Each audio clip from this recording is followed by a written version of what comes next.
Well, good morning, everyone. I want to thank Jan Harzan for giving me the opportunity to join you. And in this presentation, what I want to focus in is really the funding for the secret space program, the contractors associated with these programs, and what aerospace vehicles that they've been building behind our backs the past 40 years. Those are kind of the subjects we want to discuss. I've got a lot to consider here, so I want to get going right away. And I want to start with an interesting statement by none other than our arch nemesis of ufology, Mr. Phil Klass. And just before he died, he issued this curse upon ufology, and it goes like this: no matter how long you live, you will never know any more about UFOs than you know today. You will never know any more about what UFOs really are or where they come from. You will never know any more about what the US government really knows about UFOs than you know today. As you lie on your own deathbed, you will be as mystified about UFOs as you are today, and you will remember this curse.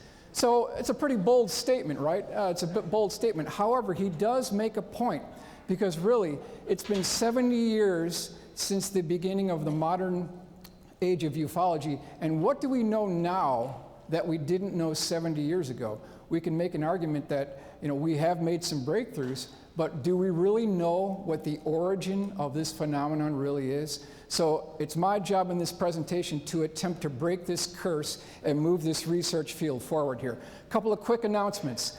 The visual aids used in this presentation are computer-generated forensic composite illustrations which originated from actual eyewitness accounts and military trade publications. Source material, so that you can track where I'm getting this: Aviation Week Space Technology, Jane's Defense Weekly, AIAA, which is the American Institute for Aeronautics and Astronautics, LA Times, New York Times, Washington Post, Wall Street Journal, Antelope Valley Press, Edwards Air Force Base Historical Archives Department, which was hard to get into, ASU, Arizona State University Archives, University of Arizona, Time Magazine, National Journal, and Library of Congress. I have to give credit to my good friend Mark McCandlish, who coined the term the 3 tiers of technology. I'll break these down for you here really quick. Tier 1 is your common, ordinary, garden variety, vanilla flavored aircraft like the F-15, the F-16, also the F-14. Tier 2, which is the second class, we won't be spending much time on Tier 1, but Tier 2 is previously black world programs that have been declassified into the white world. Now we're talking about F-117A stealth fighter, B-2 stealth bomber. Over on the right-hand side, Boeing Phantom Works bird of prey. So that's Tier 2. We'll be a little bit down on those. Tier 3 is what we want to focus on in this presentation. Classified, unacknowledged special access programs which have virtually no congressional oversight and circumvent the quote-unquote established laws of physics. There are some in-house terms that they like to use, and they throw these around as you go through this. They call it ace in the hole technology. It's also called trump card technology, which is fitting for our new president. They also call it silver bullet technology. These are the terms that we want to keep in mind. Now I want to take you down what's called Aerospace Alley. If you want to find out what's really going on within the military-industrial complex, you start here near San Diego, California. You head up Pacific Coast Highway on the 5 freeway. That takes you into the LA Basin, Los Angeles area where Northrop is based. Continuing on the 5 North, that takes you to Burbank, California, former location of Lockheed Skunk Works under Kelly Johnson, then Ben Rich. Moving forward on Highway 5 and then breaking right onto 14, heading north on the Antelope Valley area. That takes you into Lancaster, Palmdale, which is the current location of Lockheed Skunk Works. And then continuing forward to Edwards Air Force Base and terminating near Roseman, Mojave area, that's Scale Composites. So this is the, quote, Aerospace Alley that we'll be focusing in on. Now, the heart of the military-industrial complex is something called Air Force Plant 42, Palmdale. A number of aerospace contractors have laboratories there, including Lockheed Martin, Boeing, Northrop Grumman. This is really a good place to look for it. Now, here's the site map here. We've got sites 1 through 3, all the way up to 5, in the upper right-hand corner. And then over here in the lower left, that's Lockheed Skunk Works, that's Plant 10. That's where most of the magic actually takes place. Now, I got this from the Palmdale Public Library. This is specific plan, Plant 10, Lockheed Advanced Development Company. This is their building layout. And this is the layout of all their buildings for Plant 10. Over in the lower left, a little bit difficult to see here, but there is this building here, which is building 601. That's where the magic happens. That is absolutely where the magic happens, because sub-assemblies of large classified aircraft are assembled here and then flown to the test site in Nevada for final assembly. So that's really where the magic happens. Now, how do we prove this? How do we know any of this is true? What have these guys been doing? Page 196, I want to quote my sources here. This is Skunk Works Vice President General Manager Rob Weiss. He says about 80% of the group's work is classified. The other 20% we can't talk about. So ladies and gentlemen, I ask the question to you, what is the 80% they've been doing the last 40 years, 50 years with our tax dollars? What have these guys been building all this time that we don't know about? Skunk Works. The source for this is Sun, Vancouver, British Columbia, September 29th, 1992. The evidence stacks up to a near certainty that a revolutionary step has been made in aircraft design. Folks, I'm here to tell you they've made the breakthrough. When you factor in billions of dollars in classified funding going into these projects with no congressional oversight, no public scrutiny, they've made the breakthrough. They've made the breakthrough. I don't want you to get it twisted, though, because Lockheed Martin is not the only show in town. There's other people out there, other contractors that have their version of the Skunk Works. Boeing has a facility not only in Palmdale, but in St. Louis called the Phantom Works. What are they building? What have they been doing with our tax dollars? Moving on, Northrop Grumman, they have a facility in Los Angeles called the NATDC, Northrop Advanced Technology and Design Center. Source for this is Aviation Week in Space Technology, February 3rd, 1992. Known as Northrop's answer to Lockheed's Skunk Works, the NATDC combines the scientific and engineering advanced design capabilities of the aircraft and B-2 divisions. So they have their own Skunk Works. Boeing has their own Skunk Works. Now, I want to bring you to this book, which really sums it up nicely. The Pentagon Propaganda Machine. The greatest threat to American national security is the American military establishment and the no-holds-barred type of logic it uses to justify its zillion-dollar existence. I can't think of a better way to sum this up. This is what we're up against, these billion-dollar contracts being funneled into the Pentagon. Detroit Free Press, secret ledger hides military projects. Pentagon black budget has tripled under the Reagan administration. Detroit Free Press, February 8th, 1997. So that's the source for this. And you can break down and see what they've done here. This is federal spending by category for fiscal year 1988. The growth of the black budget during the beginning of the Reagan administration was just over $500 million back in 1981. Near the end of the Reagan administration, 1988, 1989, it rose by over $9.122 billion. Federal spending by category, we're looking at agriculture, education, okay? We're spending $26 billion for education, agriculture. Transportation was $28 billion, but over here, Pentagon's black budget, $35 billion for fiscal year 1988, and then of which the Air Force procurement funding for fiscal year 1988 was $51.1 billion, of which $19.1 billion were classified programs with no congressional oversight. Now, what is the genesis for all this? I think it's this right here. Newsweek, June 8th, 1981, may be the quote-unquote Rosetta Stone for the origin point of black programs, none other than the famous Reagan buildup, which is definitely highlighted in this article.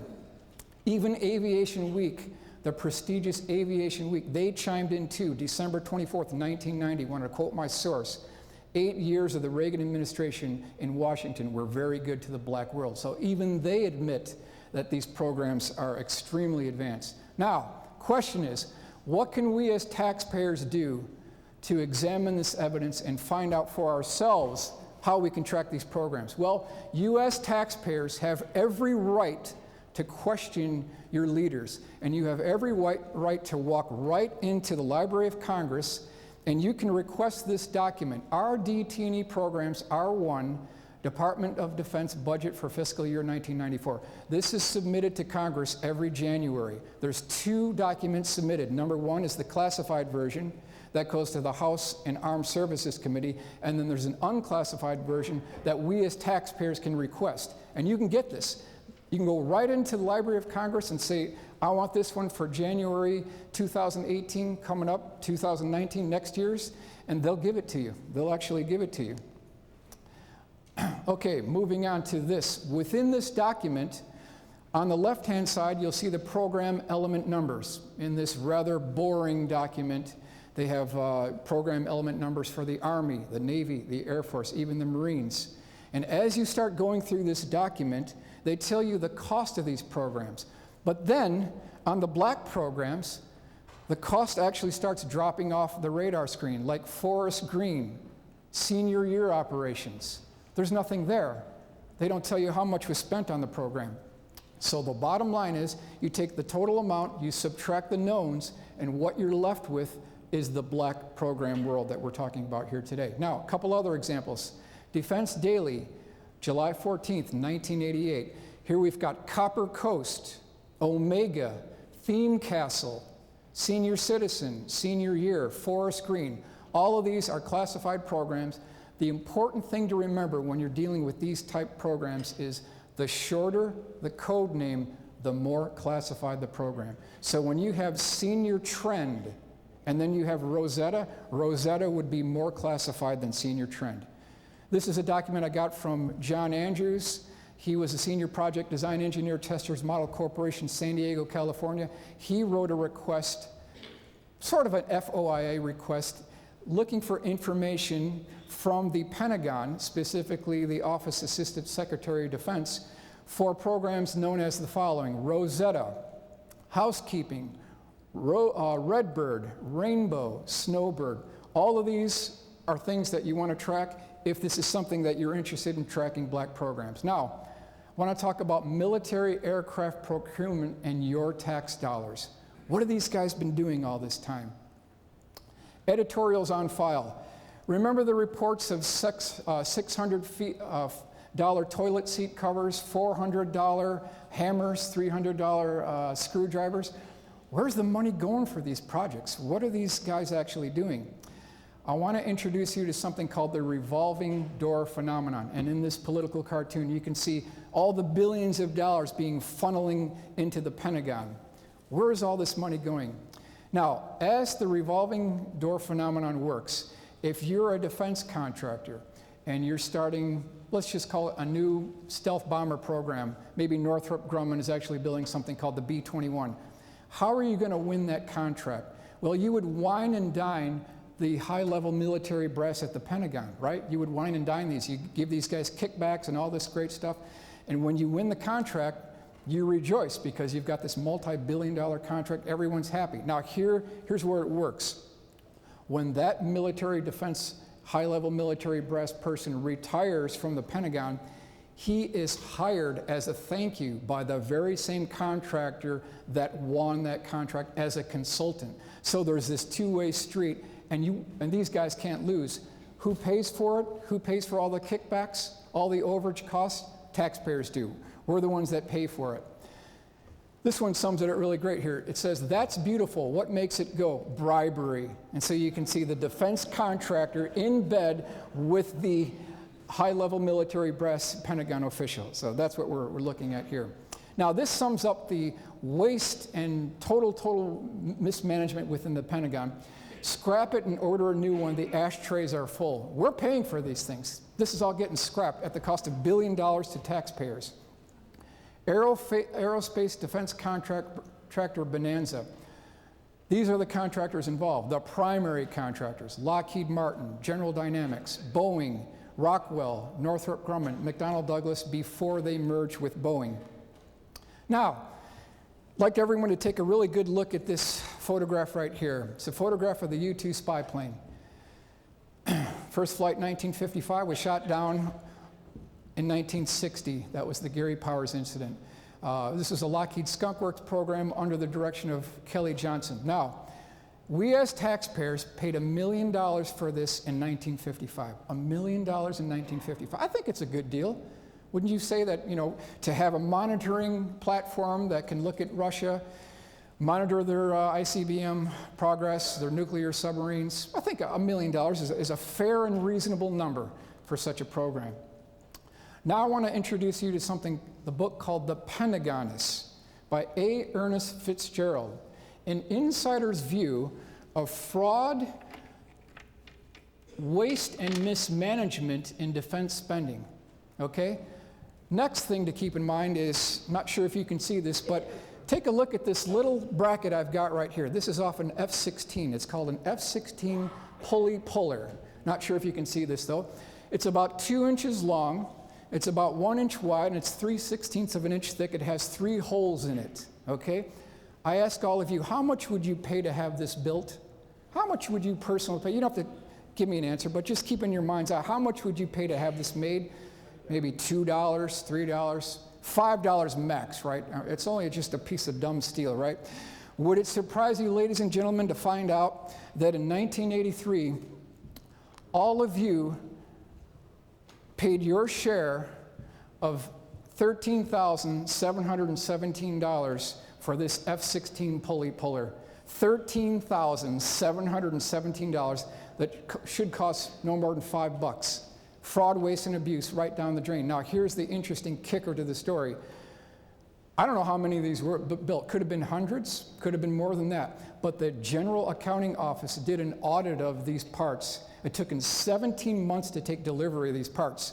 So that's, a really good turnaround, right? 17 months to get this. That's ridiculous. The GAO did an accounting, and they found out that none of them worked. None of them were. After all this, they had to scrap even these. So a total waste, Chronology of the F-16 pulley puller. As I mentioned, 1983, it was $13,717 for this. By 1984, they renegotiated it at a bargain price of $8,832. This is page 214. Now, if you thought that was bad, I've also brought along in my bag of goodies here 2 washers, right? How much would you charge to send these 2 washers to your friend across the country? You slap a couple of stamps on it, $1.25 max, it's out the door. Your friend receives it in a couple days, right? Just for 2 washers, okay? Now we find out via Washington Post, defense contractor was paid $1 million to ship 2 washers. And it goes on and on and on. I mean, I've just highlighted a few stories here, a few of these horror stories. At the cost of billions of dollars. You throw $1 billion here, $1 billion there, you sweep another $10 million under the rug, and it just starts adding up. These programs are just going off the rails. American taxpayers were charged $9,606 for a 12-cent Allen wrench. The Pentagon is page 211. Another good example of fraud, waste, and abuse. How about the coffee maker on the C-5? That cost taxpayers $7,622. How many of these were made? I don't know the answer to that, but again, just a good example here. Audit of Pentagon spending finds $70 billion in waste. New York Times, March 30th, 2011. So I hope I've demonstrated that, these programs are just going way off the radar screen here. Lockheed Martin, one of the biggest offenders of fraud, waste, and abuse, $412 million per F-22. Keep that in mind, because as we've shown you before, back in 1955, the U-2 spy plane costed only $1 million. So are you telling me that we could have bought 412 U-2 spy planes for the cost of 1 F-22? Yes, ladies and gentlemen, that's what I'm telling you. Problem-plagued plane hits ISIS. F-22 goes into combat. Source is CNN, September 24th, 2014. The problem-plagued F-22 Raptor took part in its first combat mission Monday night, hitting ISIS targets in Syria. The price tag for those jets, which were in development for over decades, is a staggering $412 million each, triple its expected cost according to the Government Accounting Office. Just an unbelievable amount. 648 F-22s were planned. They only built 195. So one of the reasons why these things are so expensive is because when the cost goes so high, it's dependent on the bid, the amount of aircraft produced, right? Obviously, logic alone would tell you that if you've already sunk in the research and development on the aircraft to begin with, you're never going to get that money back if there's a low number of aircraft being built. Next big offender is the Northrop B-2 stealth bomber, rolled out November 22nd, 1988 in Palmdale. This was $21.9 billion procurement spending for research and development by the rollout. That's the key. They already sunk that research and development into the program. We can never get that money back. Now, it's $2.3 billion per aircraft with a B. I've highlighted this photograph here. So if you count the number of aircraft being built at the Palmdale Northrop facility here, 2.3, that's $10 billion, just right there. This is what I call the $10 billion photograph, just right there. 132 B-2s were proposed, only 21 were built. Again, like I mentioned, we can never get that 21 billion back. They already sunk into the program. Since they only built 21 of these, the cost went way up, way up. Source, Newsweek, December 5th, 1988. They asked the question, an $80 billion bust? Backers say the stealth will be a mainstay of U.S. strategy, but critics charge the bomber's mission will be limited and its costs will be far too high. Now, I want to give you the concept of slow creeping costs on the B-2 stealth bomber. So here, near the beginning, it was $274 million per plane. Then in 1990, it went to 530. 1991, it was $864 million per aircraft. This is per aircraft. At the completion of the production run, it was $2.3 billion per aircraft. And this is an interesting section right here. Time magazine, July 31st, 1999, worth its weight in gold. House Armed Services Committee Chairman Les Aspin estimates that the eventual cost of the stealth bomber will be $1.058 billion. At that price, the 70-ton B-2, weighing equivalent to 2 million troy ounces, would cost more than its own weight in gold. Just an incredible number. Now, if you thought the B-2 was the big offender of taxpayer waste and spending and mismanagement, we have a new poster child, ladies and gentlemen, and it is the F-35. This program is so costly, they actually gave it a name. They call it the plane that broke the Pentagon's back. It is so costly. I mean, we thought the B-2 was a great example. With this program, it's off the charts. 60 Minutes. F-35 is 8 years behind schedule, $163 billion over budget. How do you get $163 billion over budget? And they don't even get a slap on the wrist, right? If we're even 1 day late submitting our taxes, the IRS will find you. They will track you. They'll track you to the Amazon jungle and they'll find you. But the defense contractors, well, they get a slide. They get to go through. How much does the F-35 cost? There's 3 different models. $355 million for the Navy version, which is the F-35. And just so you don't think I'm making this up, here's the actual cost breakdown for the F-35 fiscal year 2015 dollars. It was $355 million per aircraft. Now, how do we put that into perspective? That's something that we can understand. Source, ECN News, 8414. They say here, I'm sure this comes as no surprise, but the F-35 Joint Strike Fighter is expensive, very expensive. So expensive that according to one estimate, the money spent on the program could buy every homeless person in the US a $600,000 mansion. That's what we're dealing with here. That's what we're dealing with here. This is the question I ask, are some black programs nothing more than a cover to hide the funding of even deeper USAP or unacknowledged special access programs? So are these a sacrificial lamb for even deeper black programs? How much does it cost to operate these aircraft? We'll rip through this kind of quickly here. B-1 bomber, $57,000 and change per hour. F-22, $68,000 and change. B-52 is $69,708 per hour. Air Force One, Trump's plane, $161,000. B-2 stealth bomber, $169,313 per hour to operate. Just staggering costs. Now let's continue on to some of the more advanced programs. We won't read the whole thing here, but this Aviation Week Space Technology, November 11th, 1991. 2 unusually loud sonic booms heard along the west coast from San Diego to north of Los Angeles, California, have been produced by high-flying classified aircraft returning to test ranges in Nevada. 25 of the U.S. Geologic Survey's 220 sensor system for pinpointing earthquake epicenters, detecting the passing shock waves around 6:30 a.m. October 31st. What I want to point out here is that most of these strange booms occurred on Thursday mornings, always on a Thursday, and usually always the last Thursday of the month. So it's a Thursday morning. So I contacted Caltech. I asked them to please give me their seismological data for that day, October 31st, on that year, and they actually gave me the data. And it's kind of hard to read, but if you look at the upper corner here, they call it a sonic.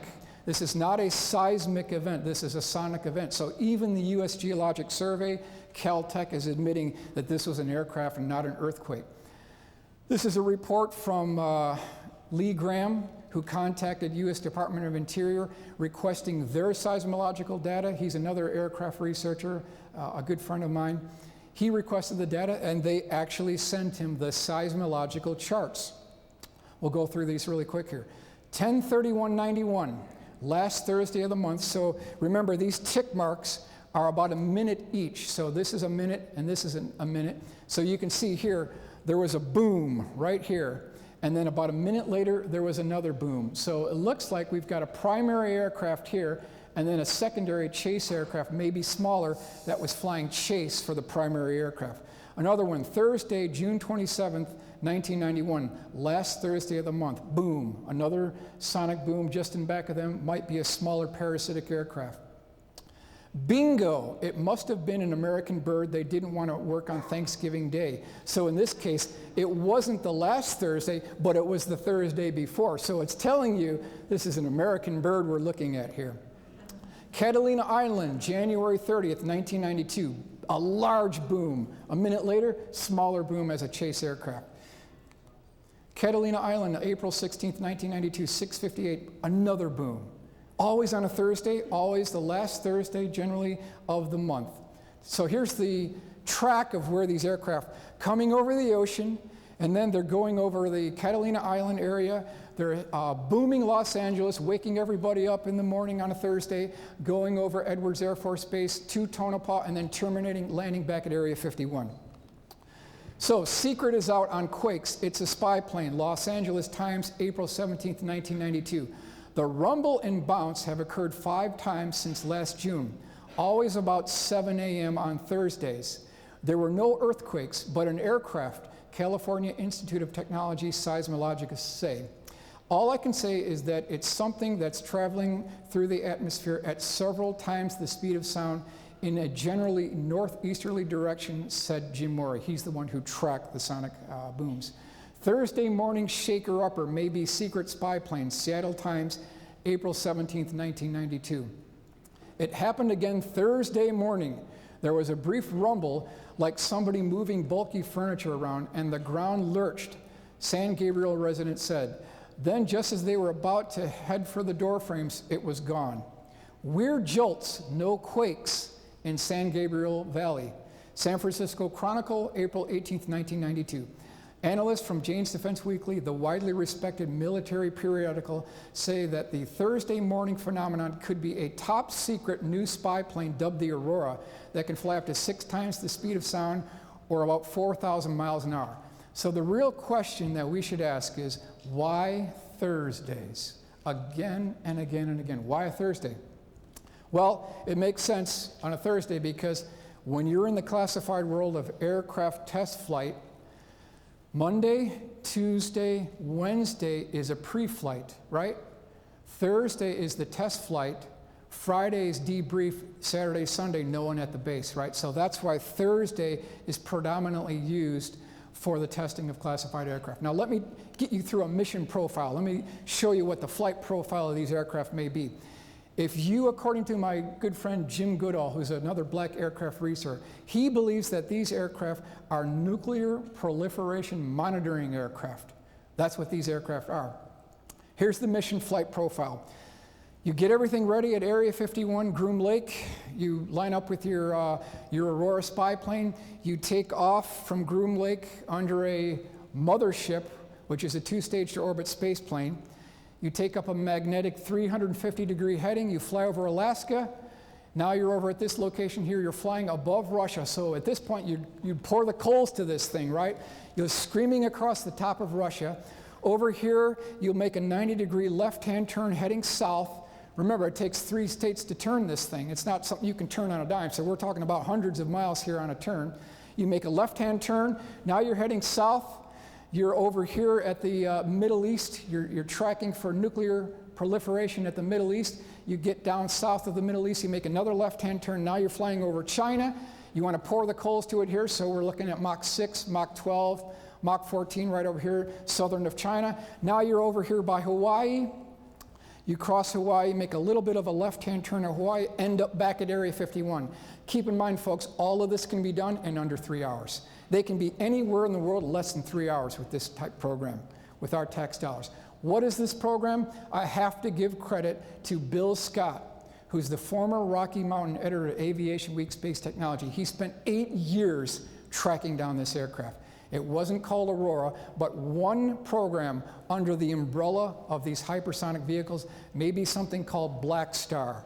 This is a 2-stage-to-orbit space plane, and the research and development on this program really got going after the January 28th, 1986 Challenger explosion, where we lost 7 astronauts, including school teacher Krista McCullough. So that was where it really started going, because prior to that, the space shuttle, our American space shuttle, was used as a military asset to launch a lot of these classified satellites, assets within the Space Command, NORAD. They were using this keyhole satellites, National Reconnaissance Office. These were launched by the space shuttle.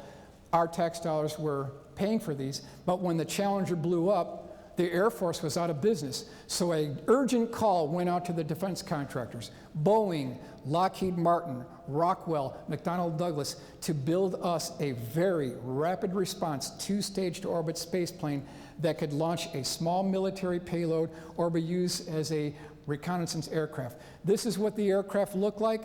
It looked very similar to the 1960s vintage XB-70 built by North American Aviation, later Rockwell. The aircraft is 200 feet in length for the large aircraft. The mothership, it has a 120-foot wingspan. It has 16-foot tall winglets at the terminating part of the wings.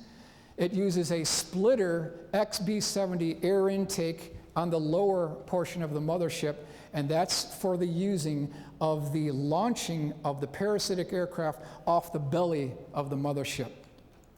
Any evidence to prove this? We've got US patent number 4,802,639 from Northrop that was published here in 1989, right around the right time frame. What they're showing is a slightly different configuration, but they're showing a 2-stage-to-orbit space plane with this relieved section on the bottom where the parasitic aircraft can tuck up inside. And you can see it's just like taking an ice cream scooper to the bottom of the mothership, bringing out all that material, allowing you to fit this other aircraft on the bottom side here. Now, this is an incident that it certainly looks to be the case. This certainly appears to be a true case.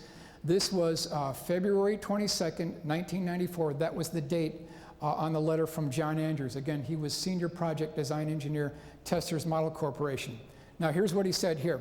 This is to Pete Ames, Secretary of Air Force Acquisitions for the Pentagon. The place was Kadena Air Force Base.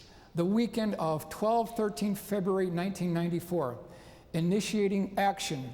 Emergency call from manned aircraft to expedite recovery at Kadena Air Force Base coming from north. Track speed at Mach 4.2. This is way faster than the SR-71. Mach 4.2. Diversions for other aircraft in area. Process. Aircraft recovered and quickly placed in secure hangar. Red 3 lockdown declared at base. Other pilots landing kept and slept in ready quarters. One white-gray C-5 launched from Holloman rapidly 3 days of lockdown. So what they're talking about here is a mission involving what we believe the Black Star program, where the parasitic aircraft launched for the mothership, and there was some kind of an incident where the top of the parasitic aircraft smashed up against the bottom of the mothership, and they had to make an emergency landing at Kadena Air Force Base. What did the aircraft look like? The smaller aircraft has two different sizes. There's one that's 60 to 65 feet in length. There's another one that's 90 feet in length that has a crew of one. What's the propulsion system? They are using 4 linear aerospike engines on the back end of this vehicle that are grouped in 2 banks of 2 of these linear aerospike engines.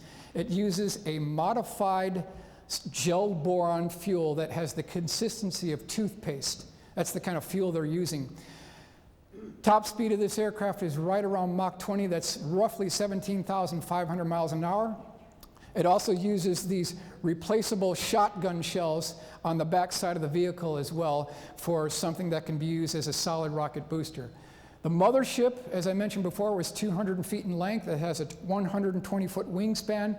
This is used as the carrier aircraft. This is the aircraft that would be taking off from Area 51 once they got over Alaska. They would airdrop the parasitic aircraft.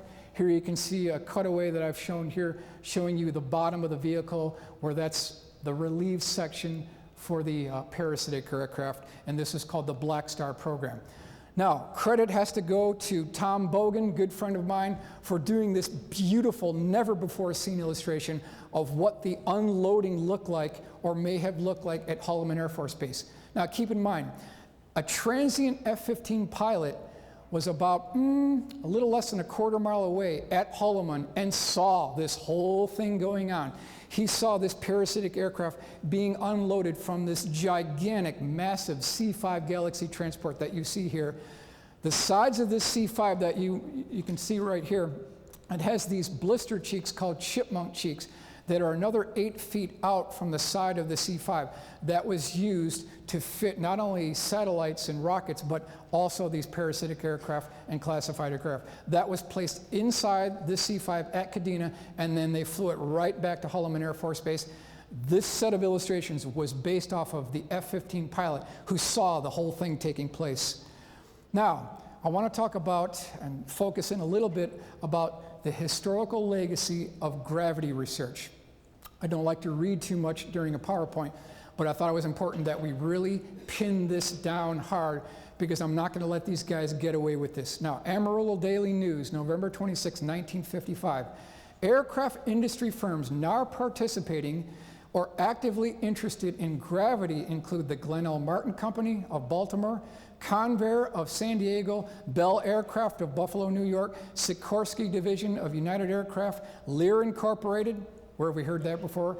John Lear's father, William Lear, was involved. Santa Monica, Clark Electronics of Palm Springs, Sperry Gyroscope of Great Neck, Long Island. Amarillo Daily News, November 29th, 1955. Here they say, spaceship marvels seen if science can outwit gravity. Great speeds likely held without jolt. Many in America's aircraft and electronic industries are excited over the possibility of using its magnetic and gravitational fields, which as a medium of support for amazing flying vehicles which will not depend on the air for lift.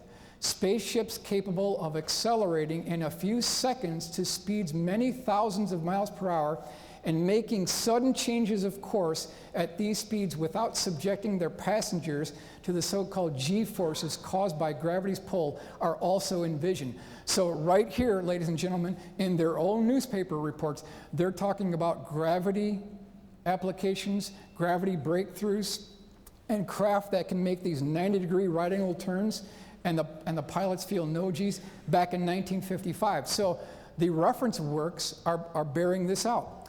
Conquest of gravity, aim of top scientists, Council Bluffs, 11/27/55.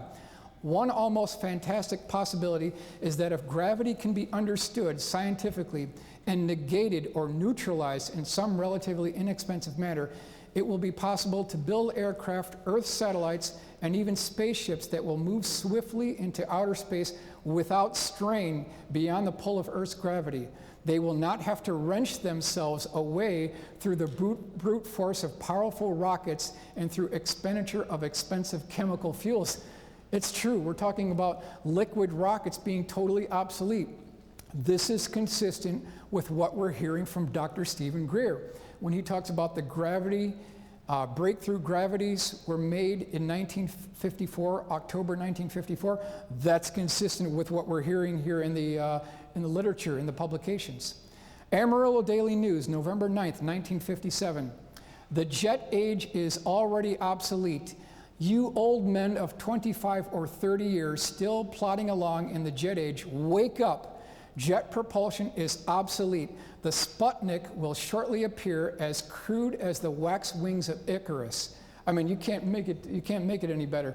We are entering the age of anti-gravity space travel. Spherical craft made weightless and propelled by anti-gravity engines may soon attain almost the speed of light, 600 million miles per hour. This is not a dream. Since 1953, the Canadian government has been working on Project Magnet. At least 14 U.S. universities and other research centers are trying to crack the gravity barrier. Teams of researchers and engineers from 4 major American aircraft companies have anti-gravity designs and data on their drawing boards proving that whatever goes up does not necessarily have to come down. We've got one more here. Amarillo Daily News, search on for secret of gravity.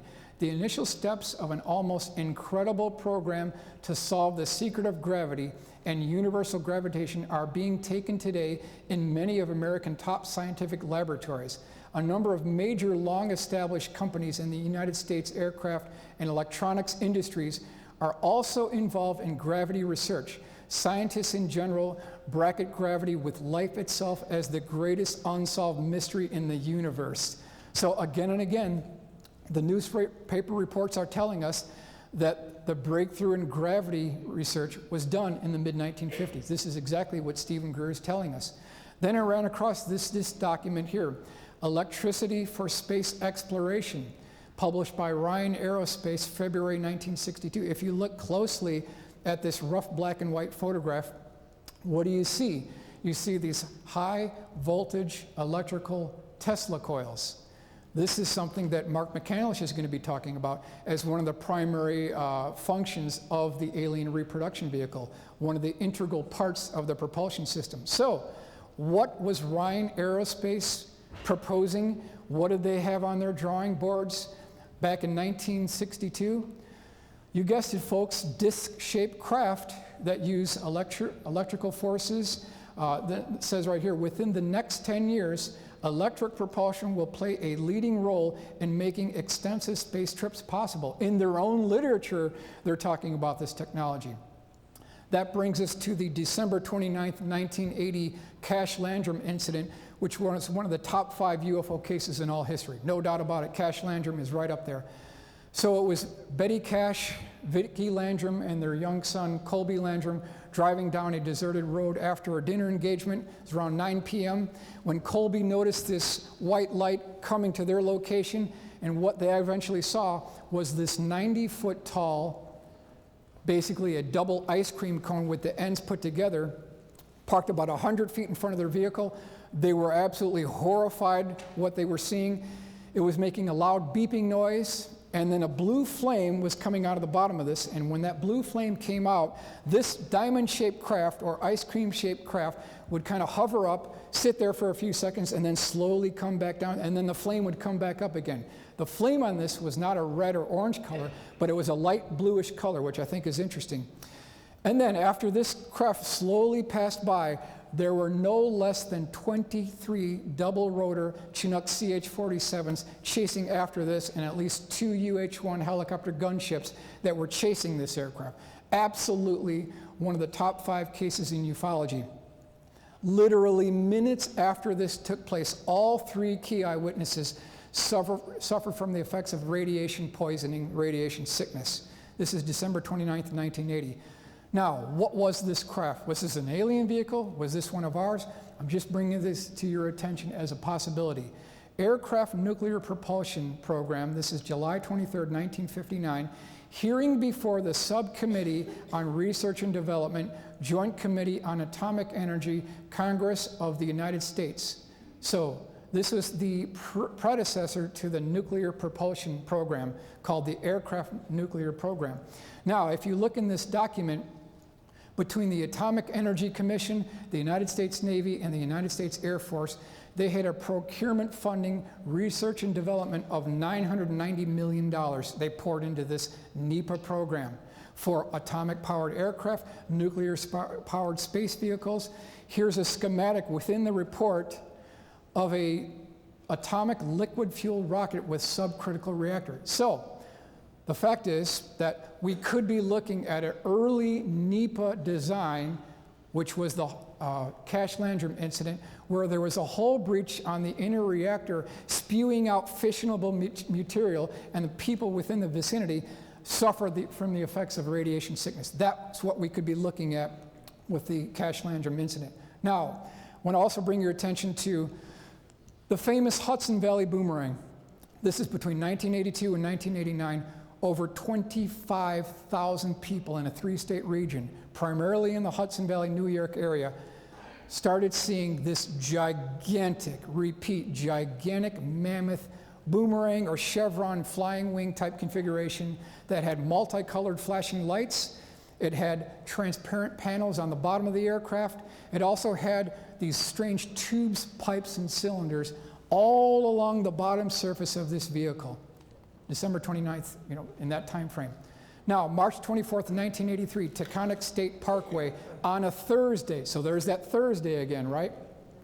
Hundreds of people saw this massive boomerang-shaped craft hover right over the Taconic State Parkway, and these people were just shocked and awed at what they were seeing. They pulled off to the side of the road, slammed on their brakes, got out of their cars, and were just looking up at this massive craft hovering over the freeway. It had a spotlight shining down at the cars below. Now, this happened again and again, but the primary case was March 24th, 1983. The bottom of the structure, as I mentioned before, had these transparent panels where people could look up inside the interior of the vehicle, revealing a crossbeam and girder construction like a truss bridge. Other people described this craft having these tubes, pipes, and cylinders as looking like a Midas muffler plant, with all these pipes and cylinders all in the bottom of this. Now, what are these pipes? What are these cylinders? A couple of characteristics here. Sightings of the craft came from Connecticut, New Jersey, Massachusetts. The craft was virtually silent and measured between 300 and 900 feet across. The UFO was seen hovering over busy expressways, lakes, and rivers. The UFO object was reported by airline pilots, air traffic controllers, doctors, lawyers, local law enforcement, firemen, computer programmers. The craft appeared to have an industrial steel structural girder and crossbeam construction like a truss bridge. I cannot stress that last point enough, because this is a tapestry, this is a legacy that we see stitched through so many of these UFO cases again and again. I want to highlight the Taconic State Parkway because the Taconic State Parkway is as famous as the Hudson Valley boomerang itself, because this is where all the action took place. If you want to find out what was going on, this is where you would want to drive. And I've got a map here that shows you on this is March 24th, 1983, where this craft started here in Millwood, worked its way north along the Taconic State Parkway, was making this zigzag maneuver all the way north, and then kind of terminating here at Yorktown Heights. I will mention that it was hugging the Taconic State Parkway as it was going up there, and it was making these flat 180-degree turns like it was on a pinwheel, like it was on a turntable, right? Like a record player, like someone took a number 2 pencil, went right through the vertical axis, and between their thumb and index finger, rotated this thing. So it wasn't this banking turn like we would see on a B-2, it was this flat 180-degree turn like a pinwheel. So instead of just showing you a photo, I've made a scale model of what this thing looked like. So as this thing is going over the Taconic State Parkway, it wasn't making this bank turn, ladies and gentlemen. It was doing one of these numbers, flat turn, like on a vertical axis. I'm here to tell you right now, ladies and gentlemen, you're not going to get that flight characteristic with planes flying in formation. Not going to happen. It's just not going to happen. I'm going to show you why. But keep in mind that this is the flight characteristic of the Hudson Valley Boomerang. This is the set of blueprints that I designed that allows you to build the Hudson Valley Boomerang. And if you would like a copy of these blueprints, I've got one for everyone here. You can build your own UFO, you can have your kids build one, and you can actually have one based on an actual case. This is the final version right here. Now, what was that bright colored object reported in area skies on Thursday? The object was seen from White Plains, New York to as far north as Yorktown. One witness described seeing alternating colors between white and green as the object zigzagged across the sky toward the north. A couple of quick characteristics on the March 24th, 1983 sighting. Hundreds of witnesses from Westchester to Putnam saw the unknown craft. Between 8:30 and 10:30 p.m., police switchboards were jammed with frantic calls from local residents. At the intersection of routes 202 and 35, traffic was halted in a tangled jam as motorists stopped, got out of their cars, and looked up at the object. Over the Taconic Parkway, motorists stopped in groups to observe the object hovering above the treetops. Witnesses reported a large, slow-moving, silent V shape of multicolored lights that cruised in a looping pattern over Yorktown, Summers, and Carmel for more than an hour. So, keep in mind, this is March 24th, 1983. Ladies and gentlemen, what happened exactly 24 hours before the huge Hudson Valley Boomerang sighting? It was none other than the Ronald Reagan address to the nations, where he outlined the SDI, or Star Wars program. Not 24 hours later, we have this huge sighting over the Taconic State Parkway. I asked the question, is there a connection between the funding for SDI and the Hudson Valley Boomerang? We want to explore that. Now, we could be looking at two scenarios here. Basically, there's two camps of research. Number one, the object was a genuine UFO, which could have a subheading extraterrestrial. Number two, the sighting could be explained by a group of stunt pilots based out of Stormville Airport called the Stormville Flyers. That includes ultralights and small engine planes, Cessna 152, 172. But is there a third option? Is there a third option? Some, but not all, sightings in Danbury, Connecticut were attributed to small single-engine Cessna 152 aircraft flying in formation. It's true. There were some sightings of these aircraft flying in formation. However, those who saw both the planes and the genuine Hudson Valley Boomerang could immediately tell the difference. That's the key that we want to focus in on here. Here's April 26, 1983, Danbury, Connecticut. This is page 47 from Night Siege. I saw 5 planes flying together in formation around this field. They were trying to pull a hoax. I stopped at the rest area, got out of my car, and sat at a picnic bench to watch them. They would all turn their lights on from red to white. Those were the only lights they had. They were all around this valley. The first object I saw definitely wasn't a plane. Now, Discover Magazine, November 1984, tried to explain all the sightings. Even the local law enforcement, ATC, tried to explain all the sightings as a group of stunt pilots flying in formation.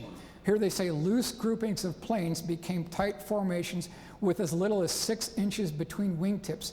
So I ask you, ladies and gentlemen, would you want to fly in a formation of aircraft hoaxing a UFO at night 6 inches from the other aircraft?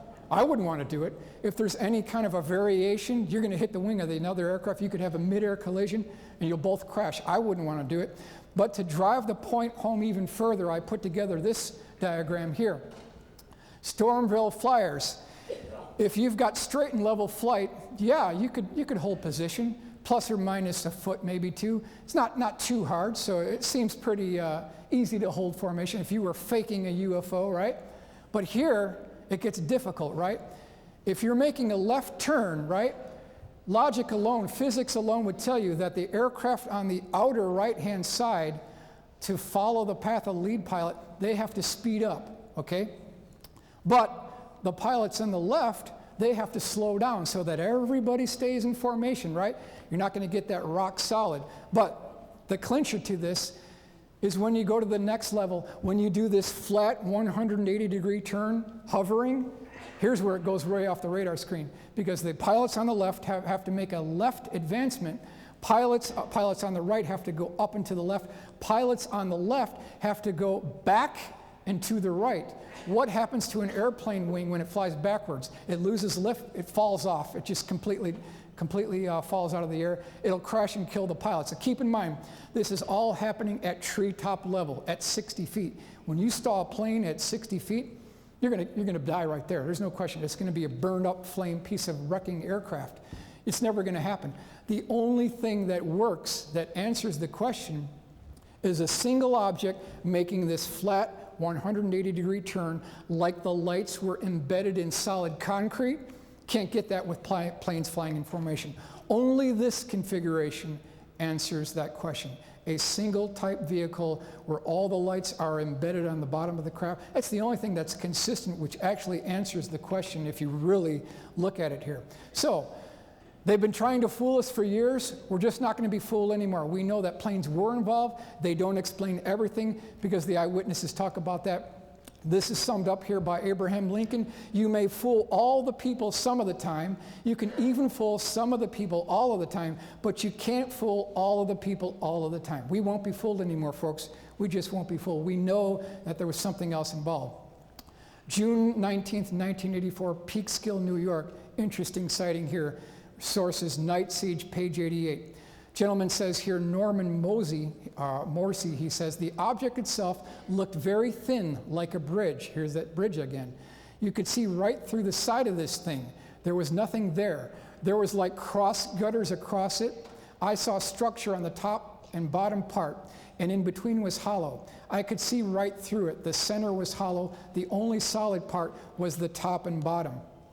Here's another one in Katona, New York, page 89. There were tons of lights. My daughter, who is 9, was with me. She described it as a huge Ferris wheel on its side. There was a regular airplane coming toward it, but these lights were so different. The airplane looked so tiny compared to what we saw. One of the primary eyewitnesses on the Hudson Valley boomerang case is Dennis Sant. He had a very close sighting. Philadelphia Inquirer, here's what he had to say about it. As it hovered, I could make out dark, smoky colored metallic beams underneath.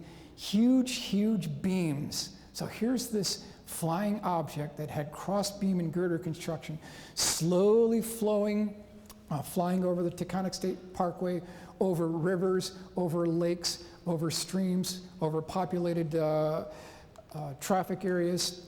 UFOs amaze experts, chill state residents. On the night of July 12, 1984, a huge boomerang-shaped object the size of a football field was seen floating over Danbury, Connecticut, which had multicolored red, yellow, and blue lights. Some witnesses reported the object shot spotlights onto the ground. We've heard that before as well. Here's one. As I watched, the light started to turn very slowly, as if on a wheel, like a pinwheel or like a Ferris wheel. The object turned 180 degrees in a tight circle. I couldn't make out any structure, but from the way the lights moved, I was certain this was one solid object. So the reports from the eyewitnesses are telling us that they're seeing one solid object, not planes flying in formation, not ultralights flying in formation. Ultralights, by the FAA's own regulations, are banned from flying 30 minutes after sunset. So we know it wasn't ultralights, no question about it. These searchlights that these craft were beaming down moved across the surface of the pond as if the object were looking for something. These lights were very bright. I stopped my car to watch. As I was watching the object sweep the beams of light across the water, I could hear a faint whooshing sound. That's something we've heard too. This low-frequency humming electrical transformer like a sewing machine. We've heard this before as well. This one's really good. March 24th, 1983, Blair Cliff, New York, page 42.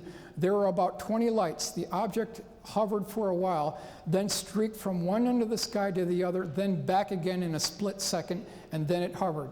And then the eyewitness says, as it passed in front of the moon, and I could see a massive superstructure that seemed to be enormous, 6 stories or more high, very heavy. It suddenly moved and disappeared. So again, we've seen this again and again, this cross-beam and girder construction. Another primary eyewitness was a woman named Monique O'Driscoll. She factors into this case very much so.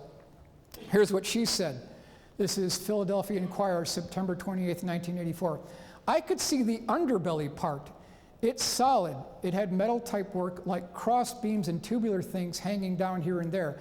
I was so close that I could have thrown a ball and hit it. That's what she said. So here again, we're hearing about these smoky colored beams, cross beam and girder construction from multiple eyewitnesses. February 26, 1983, she was driving home with her daughter, which was also named Monique, when they saw this craft fly basically directly over her location. This is a kind of an advanced colored version that I did, showing you the first pass of what this aircraft actually looked like. This is as it passed overhead. Credit has to go to my good friend Tom Bogan for putting this illustration together. And what she saw were these tubes, pipes, and cylinders flying directly over her location. Her daughter saw this first at Kent, New York, and so Monique slammed on the gas pedal and tried to chase this object and beat it to an area near Kent called White Pond, where the pond was completely frozen, totally iced over.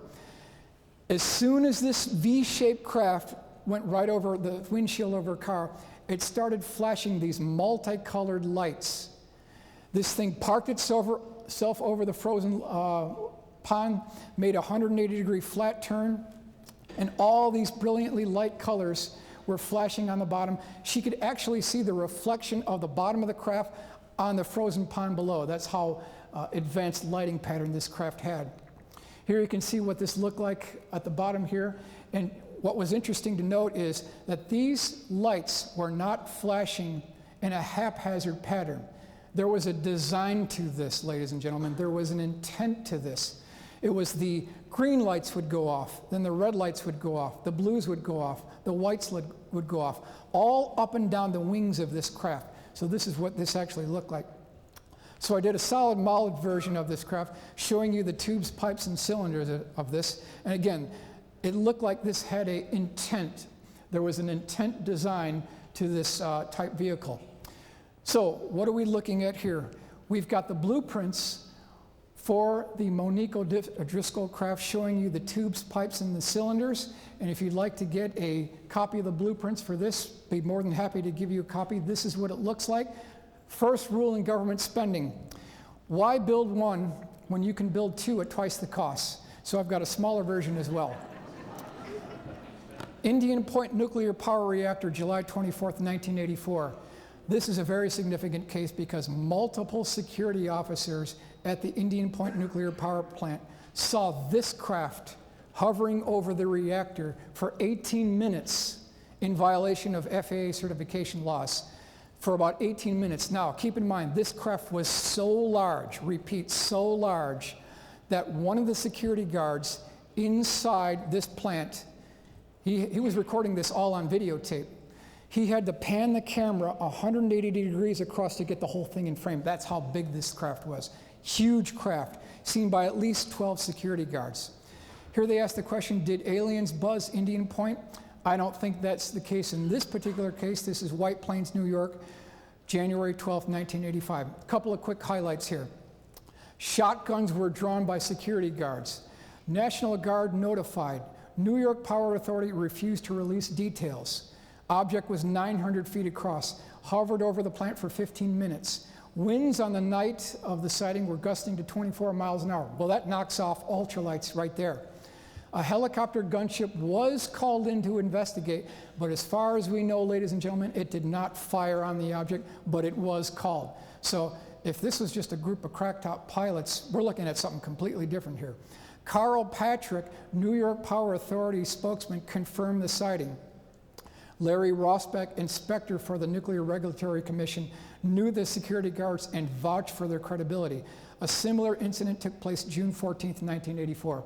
Now here's what he had to say here, security guard.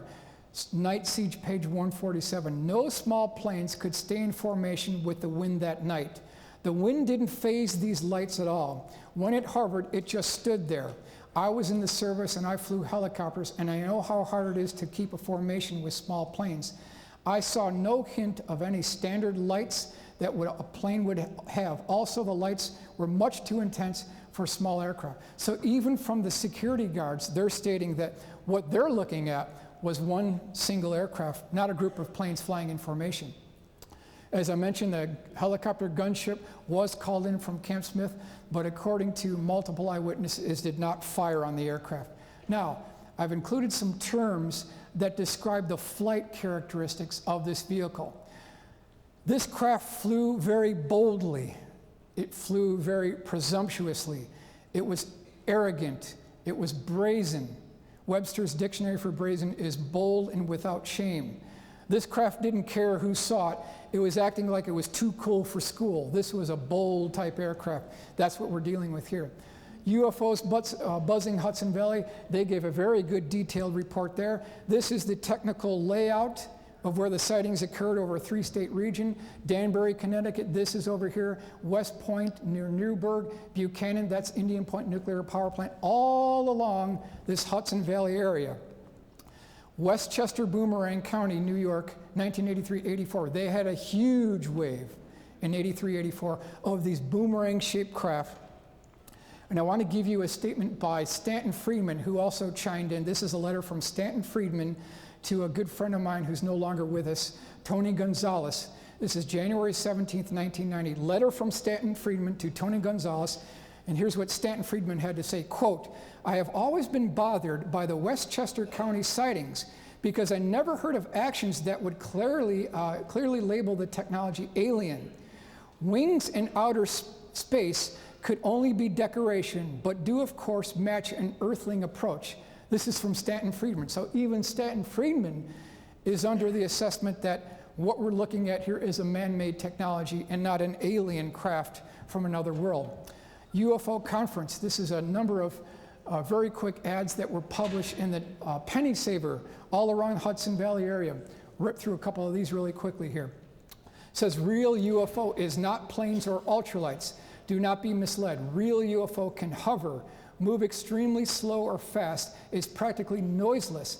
It is huge and has anywhere from 6 to 25 multicolored lights. If you see, call, and they had a hotline number that you could call. This is all during the early 1980s when this flap was huge. Another one here, UFO update. Major sightings Thursday. There's that Thursday again, July 12th, 1984. Okay. If you saw it, especially around I-84, please call urgent concern. So it goes on and on and on again.